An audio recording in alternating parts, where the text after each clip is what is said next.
गेल्या अनेक वर्षांच्या प्रतीक्षेनंतर अखेर मुलुंडचं डम्पिंग ग्राउंड आता अखेर कायमचं बंद झालंय। त्यामुळे नागरिकांनी सुटकेचा निश्वास सोडलाय।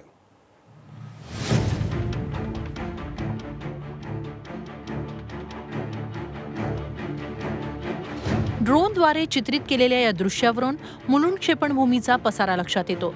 1967 पासून म्हणजे गेल्या 50 वर्षांपासून मुंबईतला कचरा इथं टाकला जात असून सुमारे 70 लाख मेट्रिक टन कचरा इथं साठलेला आहे।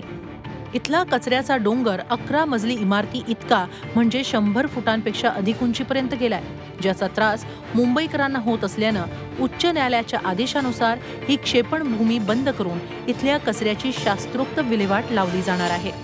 क्षेपणभूमी विरोधातला हा लढा यशस्वी झाल्यामुळे मुलुंडकरांनी पालिकेच्या निर्णयाचं स्वागत केलंय।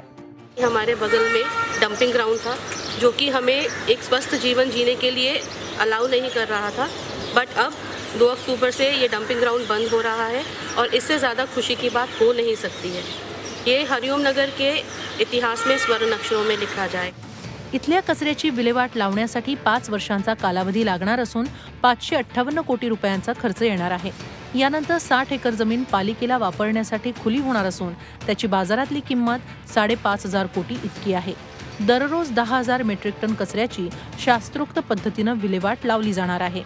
बातमी आली का मुलुंड डंपिंग ग्राउंड बंद होत आहे, ते आम्हाला दिवाळी आजपासूनच चालू झाल्यासारखी वाटते।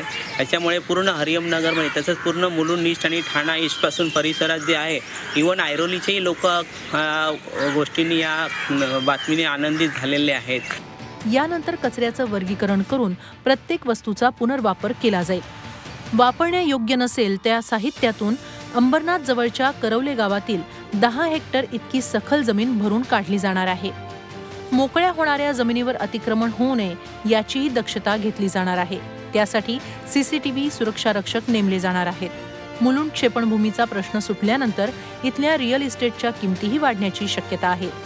मुलुंडहून अमोल पेडणेकर आणि कृष्णात पाटीलसह ब्युरो रिपोर्ट झी मीडिया, मुंबई।